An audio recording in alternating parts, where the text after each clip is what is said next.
Hey everybody, it's Father Tony here, and we are doing a special recording of Talk Gnosis because I realized a little while back that you guys have never really met Jonathan. I mean, you know Jonathan from the show and everything, and his Facebook and all of his fun quizzes that he writes for his job and all that stuff. I'm sure you've seen him post a million times. But we've never really talked to him about his journey and how he came to Gnosticism and all that stuff. So let's do that now. So, Jonathan, hello, and welcome to your very own special show.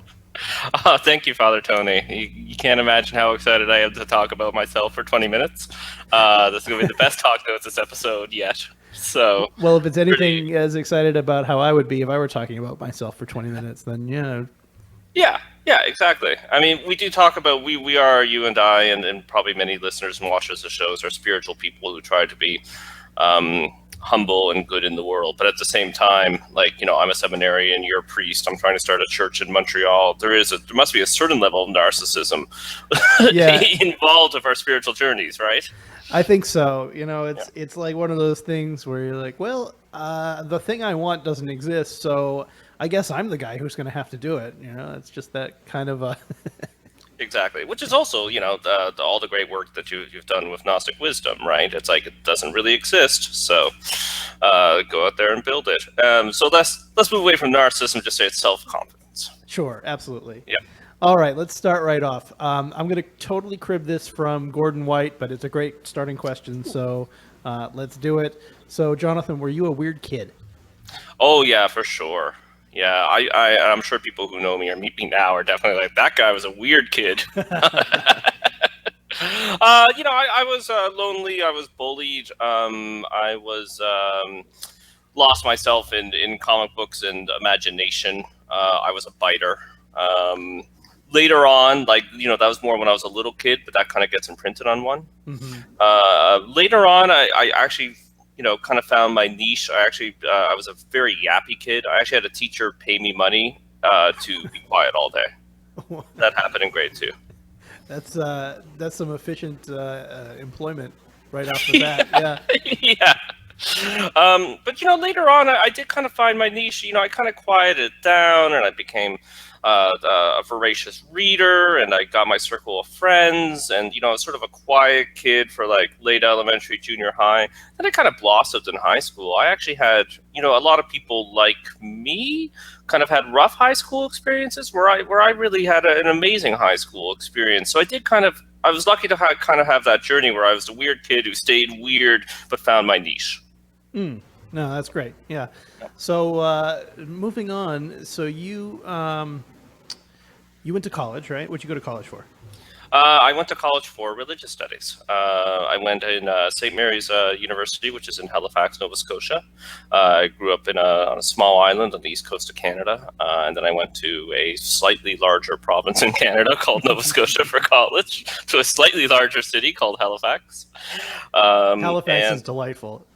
Yes, it's wonderful. It's not that small. It's the biggest city in the Maritimes, and I highly recommend our listeners and watchers to check it out. It's a wonderful place to visit. Yeah. They actually have a lot of arts and cultures there. There's 4 or 5 universities, which is a lot for a small town. So it brings in a lot of vitality, and there's also an organic, natural art scene there, and there's a lot of good music and a lot of good bands and a lot of good food, and the people are very, very friendly. It's kind of a shock, kind of leaving that culture and going anywhere else.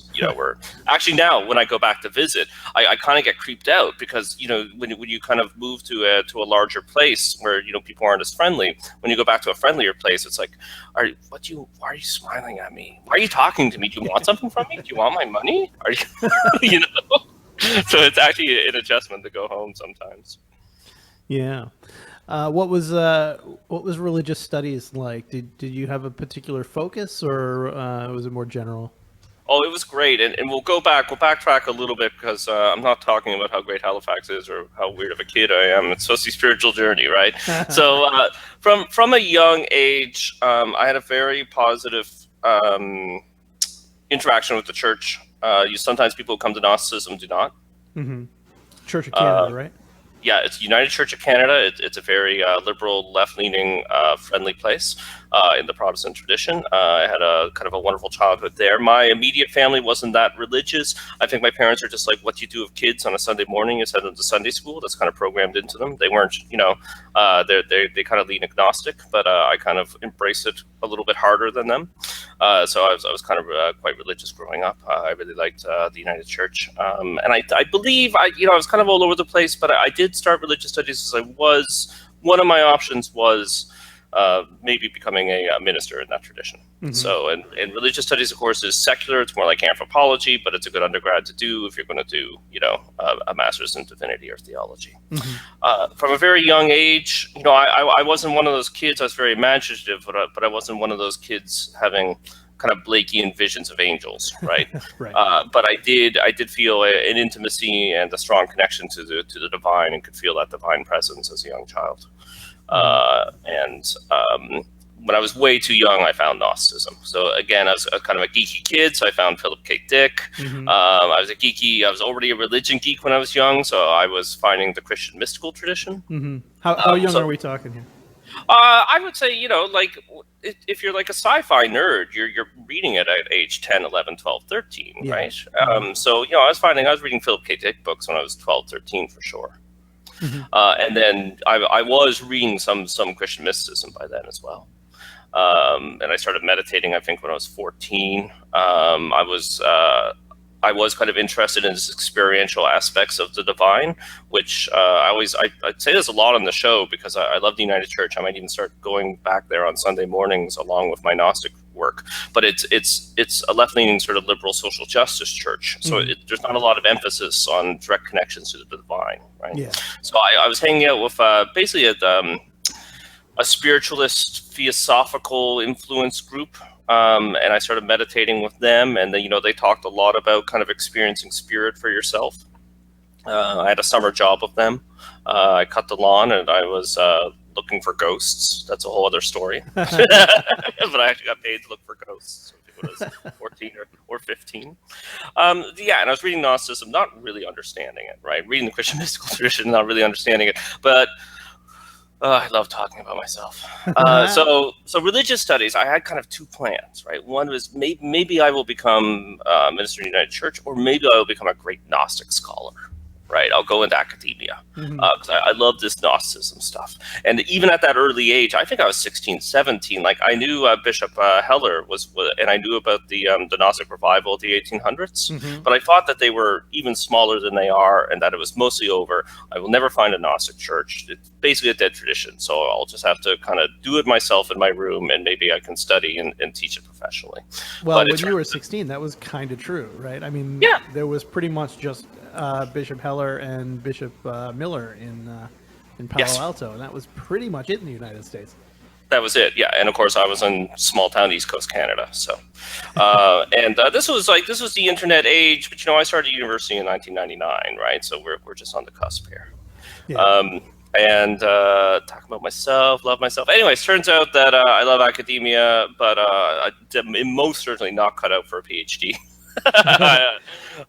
So I got my undergrad and I futzed around in Halifax, and I played in a band, and I did some religious experimenting. As I said, again, not saying I'm in United Church, great tradition, but I was going there. But I need this more meditation training. I need this direct experiential stuff. There's a lot of Buddhists in Halifax, so I was meditating with them, and I was checking out the Unitarians. And going to some different traditions. Then I moved to Montreal to study social work. I decided that I'm not really cut out for ministry. I'm definitely not cut out for academia. I dropped out of social work program. I was actually in a school shooting, and that kind of changed the timbre of the program. Yeah, a lot of people dropped out. I didn't really want to come back to class after that. So Montreal is kind of a place where young people go to retire. The cost of living is quite cheap here. So I kind of futzed around in my 20s. As I got closer to 30, I started feeling that call to come back to religion. I was popping up at the local United Church here in the mornings. Wasn't taking it too seriously, but I started hearing the divine calling me again. So I went looking. my grandfather was a Mason, and I thought, well, and again, the whole time I've been interested in esoterica and Gnosticism, not really realizing that it was that what I considered the second great restoration after the one in the 1800s was going on. I had Googled around in 1999 and had decided that, oh, okay, that's it, it's over. Was it even Not Google in '99? Was it like Oh, Lycos or Hotbot or something? yeah, Alta Vista, or maybe I was asking Jeeves. So, yeah. So I was still reading this stuff, still thinking about this stuff, still kind of working into my personal spiritual life. But yeah, looking for a way to grow, knowing that as much as I love the Eastern traditions and Buddhism, that it's the West and it's Christ and it's something biblically based. It's something in the Abrahamic traditions that simple set, I just can't lose it. I can't shake it. Obviously, I'm not saying that it's right or 100% true, but it's a symbol set that I just can't shake. So I don't know if it's because of the programming in when I was a child, or my soul, or what it is. So yeah. So I thought about Masonry, and because my grandfather was a Mason, and I met with the Masons, and I'm not slamming Masonry, but I'm like, well, I like my granddad a lot, but I don't want to hang out with a whole bunch of copies of him, right? Boiled chicken. I was Googling around, and I'm like, oh, well, and I found Martinism, which again I had read about when I was younger, and I had assumed that they were all gone.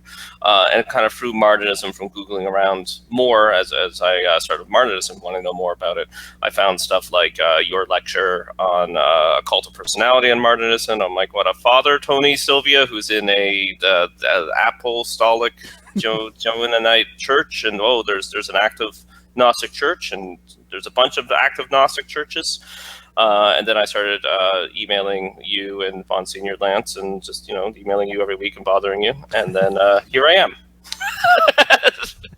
Yeah, and here you are. No, it's that's a good story, and I think probably mirrors an awful lot of the people watching and listening.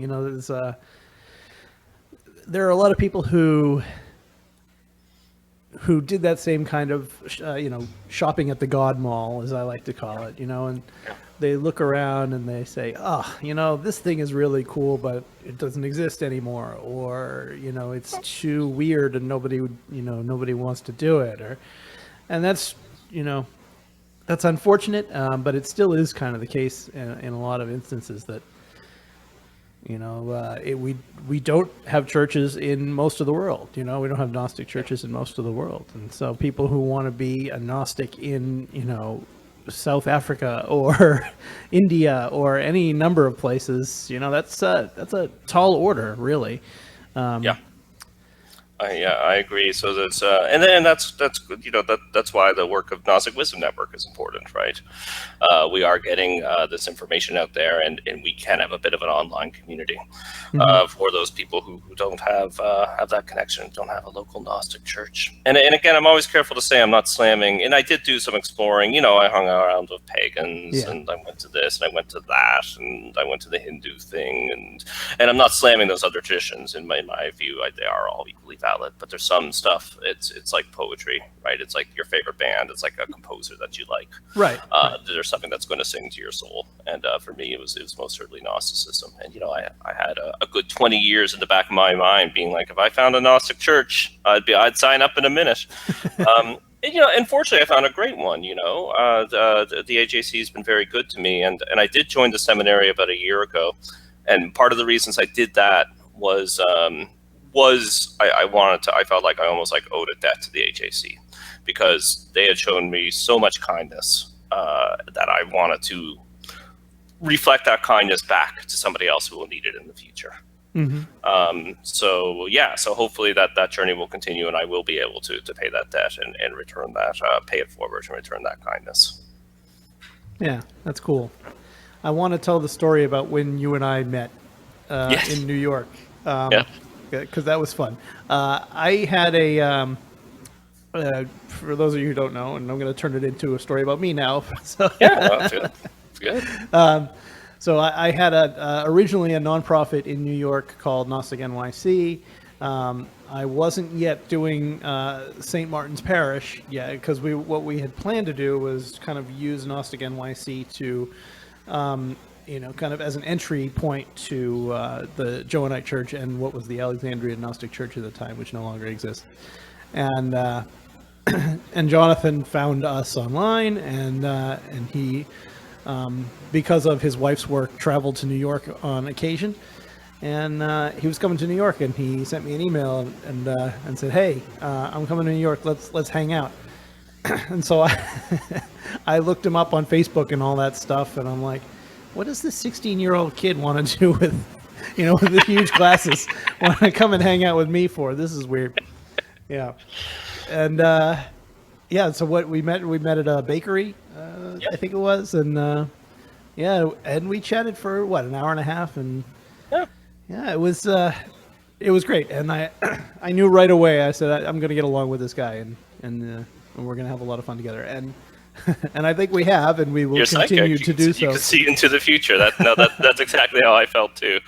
Also, if Miguel, if you're watching or listening, it was very cold that day. It was the middle of winter. Yeah, the lawful but frigid dystopia of New York City. Yeah.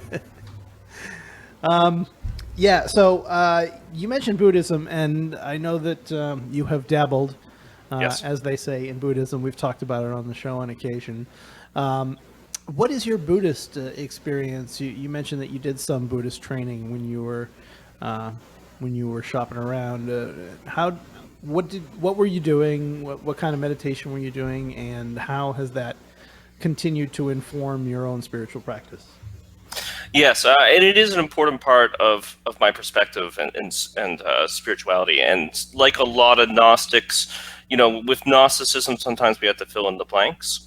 And you will often find Gnostics resorting to kind of Buddhist-y concepts and sometimes even language to fill in those blanks and to explain things to people.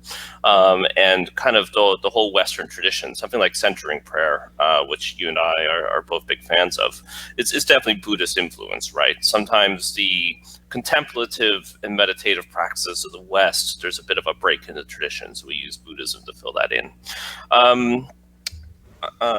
For Buddhism, I am fortunate on the East Coast. It's become the new Dharma center of the world. There's a Tibetan tradition called Shambhala Buddhism, brought to the West by a man named Chogyam Trungpa, who was an important reincarnated Lama and Rinpoche, who had studied extensively in Tibet and then had actually fled Tibet on foot from the invading communists, and he felt like he had been given a mission to bring the Dharma to the West. He decided to set up in Halifax, Nova Scotia in the 80s, which I think kind of flabbergasted all of his followers. But he was looking for a place, that was kind of civilized, but maybe a little isolated, but had all the modern amenities. I mean, I don't know, I can't read the man's mind, but he had felt a call to Halifax, and him and many of his hundreds of his followers moved there. Chogyam Trungpa has passed away a long time ago now, but his son is sort of leading up the lineage, and he travels quite a bit, but he has his kind of Dharma seat in Halifax. So just to have this, it's quite powerful and quite amazing that this small maritime city has a strong connection to this very powerful and pure and wonderful Buddhist lineage. So I had studied with them. I had done Shambhala, kind of breaks things up into what they call levels. So I had done some of the lower levels. Through them, I had just gotten sort of a grasp of the Buddhist perspective, Buddhist terminology, and basic meditation. So a lot of when I say basic meditation, should be familiar to many of our watchers and listeners of sitting with your mind and using your breath as your anchor. Tibetan Buddhism can get kind of funky on sort of the higher levels or higher degrees, to use sort of Western terminology, but I haven't really, gone into that stuff.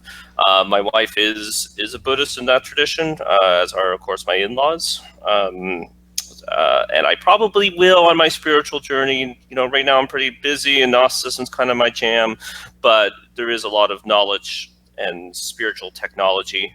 I hate that term, but it gets it across well. spiritual technology in that tradition. So I think I will explore it further in the future, and it's something that my wife and I can do together. So I probably will embrace Buddhism a little bit more. But if for the meantime, I've got an awful lot to do with Gnostic wisdom and with the HAC and with the local Narthex and with Martinism. So hopefully, if I can kind of get a handle on that, then I'll go deeper into those studies. But I'm glad I found it, and as I said, it's not my path or my primary path, but I have a lot of respect for it, and it's definitely influenced the way that I think and see the world. And it does have a lot to do with Gnosticism and the Gnostic perspective. Mm-hmm. Yeah, I'm stealing this quote, but Gnosticism is paranoid Buddhism. It's also sometimes called the Buddhism of the West, and yada yada. And of course, what's Father Monsignor Stratford's infamous quote that we like a lot? It's a Christian on the outside, Buddhist on the inside. Quotes a lot of dead Greek guys. Yes, thank you. Yeah. So last question then before we wrap up here, and then I'll give you the final word here. What does your spiritual practice look like today? Well, that's something else that I've got to work on. I hypothetically do have a daily practice, and that's hypothetically do we all? Yes, hypothetically do we all. So something that's really important that I've got to add into my spiritual practice, and I like to feel that through the Narthex I'm doing that, but just getting out and volunteering a little bit more, because that's something I want to do a little bit more of. But hypothetically, my daily practice is simple sitting meditation. Kind of focusing on the breath. Kind of just to start off. Then either centering prayer or inner alchemy. Inner alchemy, as taught by a friend of the show, Greg Kaminsky, from A Cult of Personality.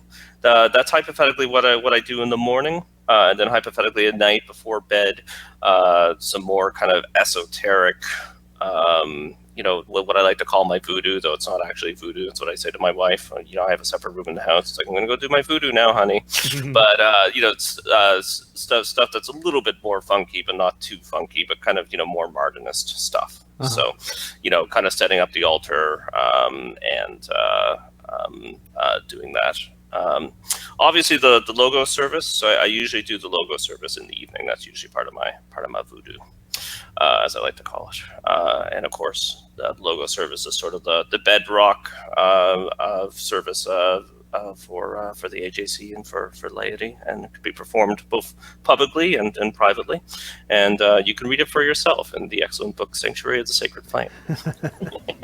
Yes, you can. Remember to post a PDF, I'm sure, in the description. Yeah, so that's hypothetically my daily practice. But if I sleep in, or there's some really good TV in the evening, then I miss out on that. So I've really just got to get to, and that actually sounds like a lot, but some meditating in the morning, sometimes that is just like 15-20 minutes, right? And as you know, it's not that. I guess you could hypothetically take a long time to do the logo service, but it's relatively brief. So yeah. All right. Anything else that you think that we should know about you that we didn't talk about? I think I have bored people enough. I think it's really funny because, of course, I like hearing about people's spiritual journeys. When I go to conclave, when we get to talk to guests, or when I talk to priests and seminarians of the HAC, I always like to ask, what's your Gnostic origin story? Kind of like a comic book or something. I find it quite interesting. Right. What I have learned in life is that nobody cares about your spiritual journey, the dreams you had last night, or your sex life. Those are like the three things nobody wants to hear about. They'll pretend that they're interested, but especially not at the same time. Yes, definitely not at the same time. Yeah. So I'm passing that nugget on. Please, if people do feel bored when you're explaining your spiritual journey to them, we'll listen. We find it quite interesting. That is true. All right. Well, thank you, Jonathan, for doing this little interview. Thank you for being a host and producer of Talk Gnosis. I really appreciate all the work that you do, and the show wouldn't be nearly as big or exciting or interesting without you. So, I personally appreciate your work very much, and I'm glad to know you. And I look forward to many more years of all this fun, geeky religion stuff with you. Back at you. All Okay, right. perfect. So then, everybody else, we will see you next week. See you next week. Bye.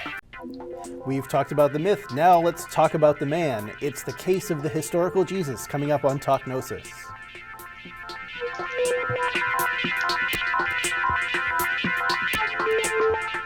Hey everybody, welcome to Talk Gnosis. I'm Father Tony Sylvia, and joining me is Jonathan Stewart. Hello, Jonathan. Hello, Father Tony. We have got a really fun topic for today, don't we? We do, yes. And We also have a strange definition of fun, but I concur that it is a super fun topic. I will grant you that. And to help us have some fun with this topic is returning guest James McGrath from Butler University. Welcome, James. Thanks for coming back. Thanks for having me on the show. All right. We had a lot of fun last time, but this time we're going to, I think, have even more fun. We're going to talk about the case of the historical Jesus. We're going to talk about whether or not there's a good reason to believe that Jesus actually exists. Now, we've talked about mythicism on this show before, the idea that Jesus is a myth and an amalgamation of older religious traditions, but there's a lot of people who think that that's probably not the case. And to present the other side of the argument, James is going to help us with that. So let's dive right in. Historians and biblical scholars generally don't fall into the mythicist camp. Why do you suppose that is? Do you think there's a good reason to make a case for a historical Jesus? I personally do. I think there's a good case that can be made. I think a lot of times people get confused about a number of important terms and categories that really it's important to keep clear if one wants to understand this topic. Unless one understands what kind of figure we're talking about when we're talking about the historical figure of Jesus, unless one has clear what historians do with texts and sources and what kind of evidence they're looking for, then one is going to potentially get an impression of the field that could well be skewed or erroneous or just off target in a lot of ways. And so I really think it would be helpful to just back up a little and ask, what do historians mean when they talk about the historical figure of Jesus? How does historical study work? And I don't know whether most or all readers or viewers of your show will tend to be well informed about that topic, but it's an important place to start. Sure. If you compare Jesus as a historical figure to Roman emperors or people like that, people who minted coins and fought battles and things like that, then of course there's more evidence for those kinds of people. And that doesn't surprise historians. And so when an internet apologist for mythicism gets online and says, well, compare the evidence for Jesus versus this other figure, nobody's surprised, or nobody should be surprised by that. Apples right? and oranges, huh? Right. And so that leads naturally into the second aspect, which is, what do we mean by the historical figure of Jesus? Historians tend to discount miracle claims and those kinds of things right off the bat, because even if they were to investigate them, the things that people call miracles tend to be things that are inherently improbable, unless they're just well-timed, natural events, in which case, yeah, the wind was in our favor when we were sailing our Navy. Okay, yeah, that's hit or miss. You had a 50-50 chance. And so, people interpret those things theologically as well, but those are not inherently improbable, right? Winds blow. But talking about things like walking on water, turning water to wine, most historians won't even bother discussing those things because the most a historian ever does is say something is probable. And a historian is never going to tell you that something inherently improbable is probable.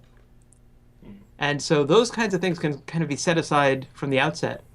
And what I think a lot of internet mythicists are lacking is actual detailed acquaintance with the New Testament texts and a perspective on them of the sort that historians bring. Mm-hmm. Most mythicists, I think, are familiar with Jesus through Christianity, either that they were brought up in or that people have tried to share with them to their dismay on the internet or something of that sort. And so it's the Jesus who is a God, who is God incarnate, who's those kind of things.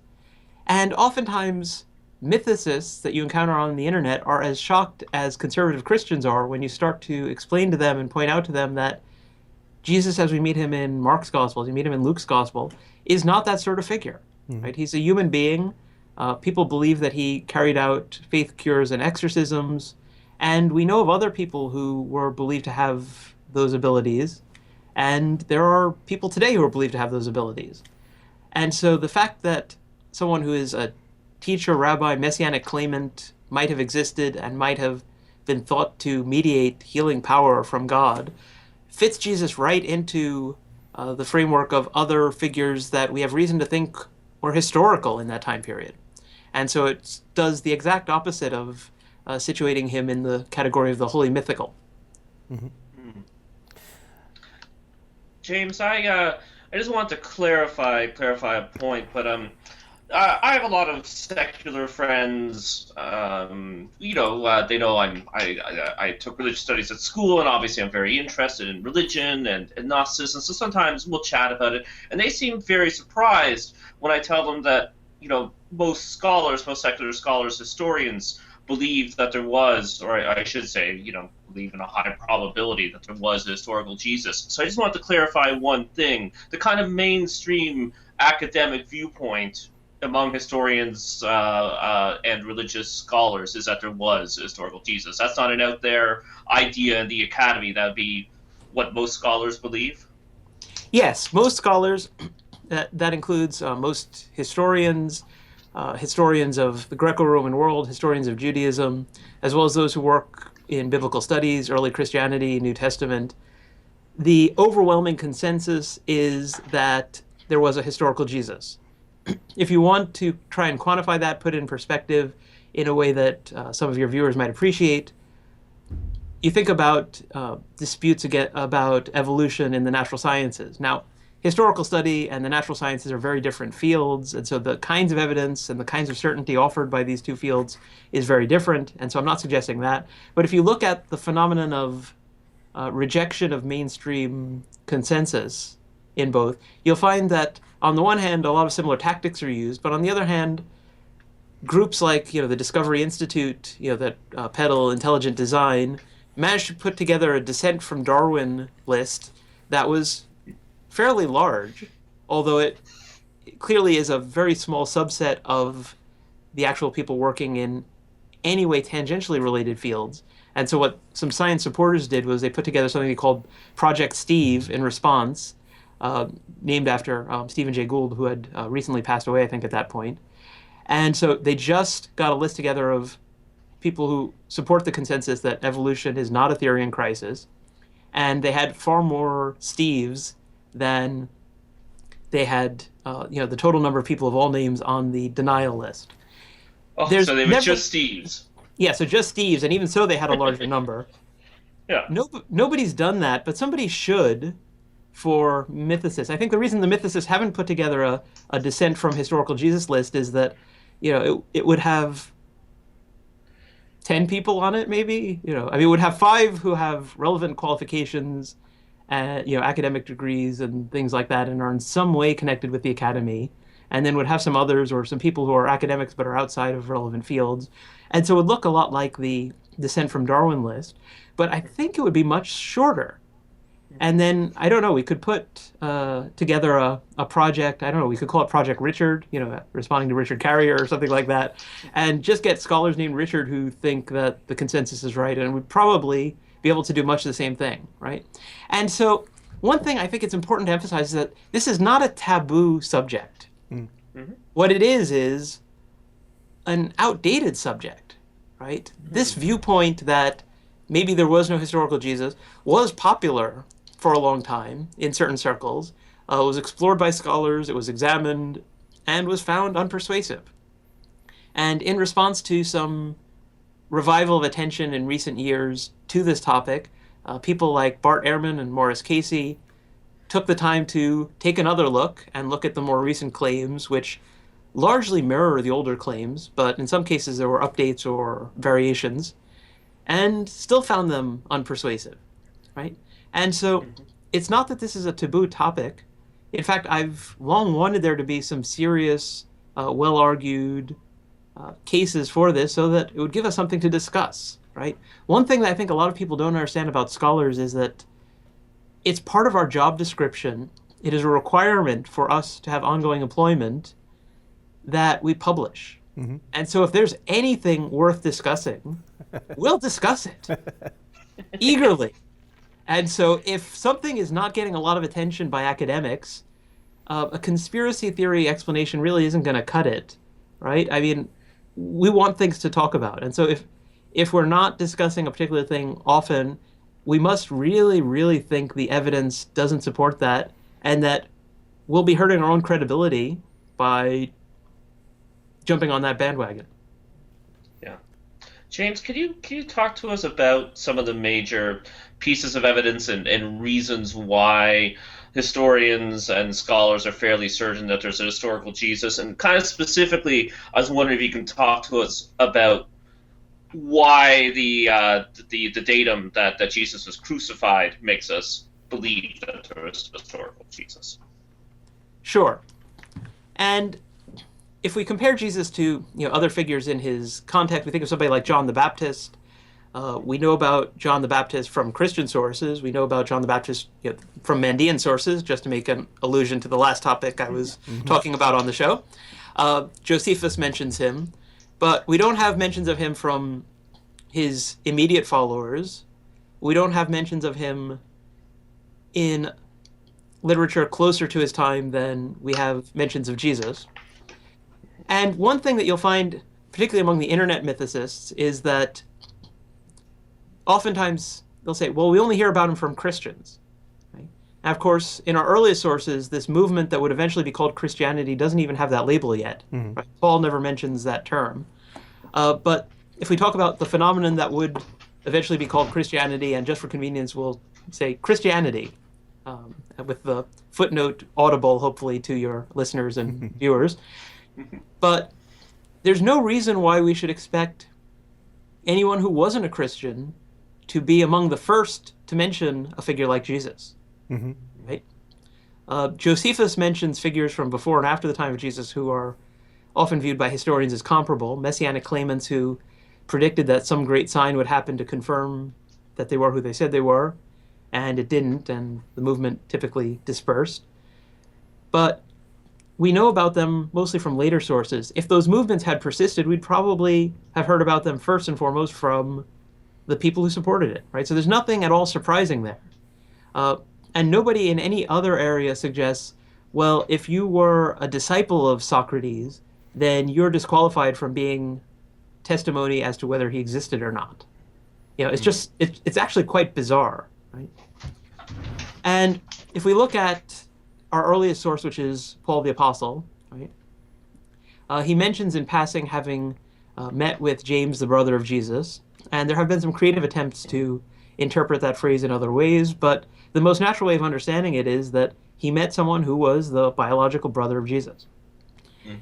And Paul mentions some other things which support and confirm the fact that he's talking about a figure he at the very least believes to be a historical figure. Mm-hmm. That includes the claim that he was of the seed of David according to the flesh, and Richard Carrier goes to great lengths to try and situate even those things in the celestial realm, but that's pretty unlikely, let's put it that way. Sperm is more often found on Earth than in the heavens, let's put it that way. It seems pretty straightforward, that phrase, right? Yes. Yeah, and there are instances where we have mentions of things like the heavenly Jerusalem or things like that. But precisely because there's a more mundane earthly Jerusalem, you don't always get specifically earthly Jerusalem all the time.